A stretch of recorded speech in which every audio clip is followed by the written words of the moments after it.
Hey everybody, this is Donnell Tucker, Interactive Media Associate at G4TV.com. I'm here with Chris Monfett, Senior Previews Editor. Had a blast playing a little Call of Duty last night. Yeah, we did. It had live music, hot women, and I think there was a game, Call of Duty? Yeah, I wasn't even paying attention to that. Yeah, I was paying attention to the pencil skirts and nerd glasses, but I was looking at the lights. When I wasn't doing that, I was blasting fools in deathmatch, team deathmatch, and a couple cool new wager matches, which we'll talk about later on. But first, we're going to sort of dig into some of the perks, skills, emblems, attachments, etc. Yes, so let's dive in. So right here, we see that we have the first set of perks one. They're pretty traditional from the old gun. Yeah, there's not much here in the perks that's new, which is actually kind of good when you consider the fact that there's so much else going on in the game with the wager matches, the new Call of Duty points, the way that you can spend your experience, the attachments, the kill streaks, that you don't have to focus on sort of learning a whole new set of skills. There's tons more new stuff that you can dig your teeth into later on. So you'll see here, he's just kind of scrolling through a lot of sort of familiars.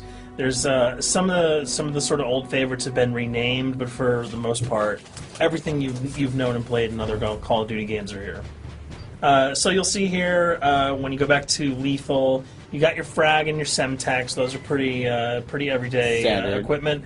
But we've also got Tomahawk, which is sort of totally new. It's sort of like a next-gen version of the knife. It's throwable, super fast to use, and it can take a dude out in one hit if you get him in the right spots. And to use it, I believe you use the right bumper. Yep. All offensive weapons are mapped to the right bumper, and strategic weapons are now mapped to the left bumper. Okay. And pretty much the only time I used it was in Sticks and Stones in the wager match. Yeah, there's a great new wager match called Sticks and Stones, which sort of equips you with 2 weapons and a tomahawk. When you kill with the weapons, you get points. When you kill someone with a tomahawk, you basically bankrupt all their wealth. So it's really good for strategizing your way through those levels. So you'll see here, Wily Pete, Nova Gas, Flashbang, Concussion. All those are pretty standard until you get to Decoy. Decoy is I think it's going to really open up some strategy here. Essentially, you can throw out a decoy, and it's going to sort of fake your opponents into thinking that there's gunplay going on somewhere in the map. So if you sort of want to redirect where these guys are going, sort of turn them around, have them come to you so that you can do an ambush, you just sort of lob your decoy over. If they're not going to want to run in a gunfire, they'll turn around, hopefully right into your muzzle. That's something I'll probably want to try out a couple of times, see if they actually go with the bait. Yeah, people just run. It'll really sort of test how reactive people are to running into firefights, because some people are just super aggressive and they're going to run towards those red dots rather than away from them. And it'll really sort of test your ability to be strategic about when and where you use them. Now, here's something new. It's called the camera spike. Ah, yes. It's sort of super useful. I used this a bunch yesterday. You plant it down, and it basically takes over your mini-map with a sort of picture-in-picture window of wherever you planted your camera. So if you want to know if people are running through a certain alleyway, coming around a corner, if you're hiding somewhere and you just want to cover your back, you can plant a camera right behind you. It's a really kind of good way, especially if you're a sniper and you're in a position that you can get sort of snuck up on or sneaked up on. You can put that camera down and sort of cover your ass. Yeah. I was also using it for home videos. Because, I don't know, for some reason, I was just like, hey, there's me, let me say something to the Call camera. of Duty night vision action going on. Exactly. Yeah. And the C4, the tactical insertion, those are things that you'll have remembered from other games. What we got here, though, is the motion sensor, which kind of acts like a little mini UAV, so you can toss that out, and it'll give you a small radius just to sort of see if there are people coming. Super useful if you're hiding, say, behind a corner, beneath a windowsill, and you want to know if someone's sort of on their way so that you can just ride up and blast them. Throw that out, the red dot appears, you know you got a kill in your sights. So now we're on to kill streaks. There's some really cool new kill streaks here, this one being the RCXD. If you were ever into remote control cars, and believe me, I was, these are remote control cars with C4 on them. Nice little add-on to that. Right, which I did not have that when I was a kid. I did not have that either with a kid. They didn't sell it in stores. They would not let me have that, but now in Black Ops, you can guide this in sort of a first-person perspective. It's actually super easy to use. You'd think it would kind of just be running all over the place. but you can brake, reverse, go back, go forward, and you can choose to detonate it whenever you want. So it's not like if you accidentally run into a wall, it's going to explode. But if you see one of those coming your way, if you've got a machine gun, just start spraying bullets. Hopefully you can detonate it before it hits you. So you suggest not people to run, because that thing will catch up. Yeah, that thing's really fast, and it goes upstairs. It's really easy to navigate with. So if that thing So it's like shoot, and if you miss... Yeah, if it's after you, you're dead unless you can blow it up.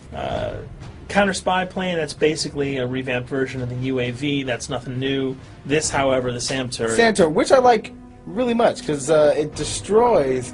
practically not every aircraft in there. I think Blackbird can't be destroyed. Yeah, there are some things that you can't blow up, but care packages, chopper gunners, that's going to really help out. It's it's basically for people who didn't want to run around with their rocket launcher and try to take down choppers.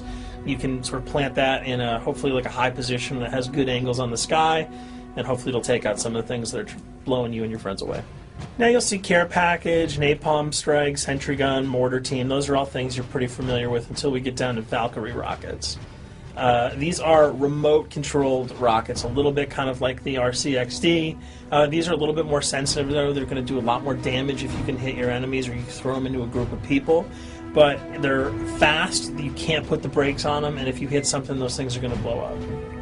Now, are they difficult to maneuver? Are they easy like the RC? They're more difficult to maneuver because they're constantly moving forward, so you can't hit the brakes, you can't redirect, and if you, say, accidentally hit a wall, there's no turning around. That thing is going to explode. So this is one thing. Open spaces are really key, but if you're really good, right? You've got a bigger blast radius though, so if you kind of miss by a couple of feet, it's not going to matter because the guy's going to be vaporized anyway. And with 7 kills and 4,000 CP, it's going to take a little while to build up to it, but hopefully you'll be able to practice a little bit and really kick some ass. Now this is a Blackbird, which, like I said before, cannot be shot down. Yeah, thank God. But pretty much it shows not only does it show the enemy positions, but also the direction of where they're headed. Yeah, and I think that's a first for the Call of Duty series. This is something that I'm really excited about, if only because every time you kind of see a red dot, you're not sure whether that guy's coming towards you, whether he's coming away from you. If you can sort of process all that information really quickly, it can really help you change up your strategy. Obviously, fans will remember these dogs from Treyarch's last outing with Call of Duty, World at War. There's a huge, fun addition to that game, just gunning down canines in the jungle. Looks like you'll be able to do it again this time, only that you get to call on the pack to kill your opponents. I got no problems blowing away a rabid attack dog. Well, even if it makes the sound, like a whimpering sound, even if it makes a little whimpering feel anything sound. When you shoot if that? If it was like attack puppies or attack corgis, I probably couldn't shoot them because those are too adorable. But they probably wouldn't do much damage anyway. Yeah, they're pretty much held dogs, yeah. So they're all black and vicious. I got to take it down. Absolutely. This time the chopper is completely pilotable. You'll be able to jump in, fly around, machine gun dudes on the ground. If you've seen any of the single-player demo, you'll have a sense of what it's like to jump in the chopper, at least in the single-player mode, and blow up some bridges, stuff like that. Unfortunately, the buildings in multiplayer are not destructible, so your missiles will just be tearing up people, not places, but it'll still be a lot of fun to get in there and blow some stuff up. And here we're just kind of going through the custom loadouts. This is, pretty standard stuff for Call of Duty. And here we come to something that's really not standard. This is a totally new feature that if you were one of those players who just sort of found yourself really bored, kind of yawning with the same old emblems over and over again, you can create your own here. Yeah, and not all of them are already there at your disposal to create. You can purchase most of these with your COD points, but some of them are unlockable. So as you go throughout the game, you sort of get achievements or sort of mini challenges. You're going to unlock these. As you come up in levels, you're going to unlock more, and eventually you can unlock over 300, about 304 that are on this menu. And you'll see they're pretty simple. They're numbers, quick lightning bolts, people, figures. You see swords, crests, shields. All of these you can manipulate, you can edit, you can change the color, and we're going to see that in just a bit. So we pick a little, I guess you could say, a person? Yeah, kind of Mad Men meets Reservoir Dogs that we're about to manipulate here. First we're cycling through trying to find a suitable weapon, maybe a soft drink, probably not. So let's go for the sword. Yeah, it's the sword. That's a good little attachment. And to you'll it. notice that he bought that with some of his COD points that he earned playing some of the wager matches. All obvious jokes aside about the positioning of the sword here, you can see that he can position it in the guy's hand. You can select up to 12 layers here. That's a lot. That's a lot to imagine grade. what you could do. And you don't see it here, but you can zoom in, you can zoom out. So if you wanted to sort of just have the head and the hand here, you could pull that guy to the bottom of the frame and zoom him in. You can change the backgrounds, Change colors. the color. You'll see here that he can even just kind of go to an outline mode of this guy with no detail.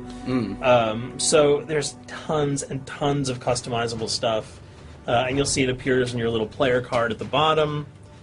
And most importantly, it actually is something you can put on your guns and your weapons. Correct. That's only available when you level up Yep. at a certain level, that you'll have that option to tag it on your weapon. Absolutely, and you might not see it as you're playing through the game, because obviously, by the time you see your opponent's gun, you're not going to see the emblem. You're going to see. Yeah, you're not going to stop by and be like, hey, you know what? That's a nice little picture you got as there. the bullets hit your face. But it's going to be something really cool for people who want to kind of be directors in theater mode, who can get close-ups on the weapons and the guns, and you'll just kind of know that you have it all the time. That weapon is your weapon. Well, there you have it. A few little things for you to know. We're also going to be checking out some of the other maps and wager modes, so check those videos out at g4tv.com.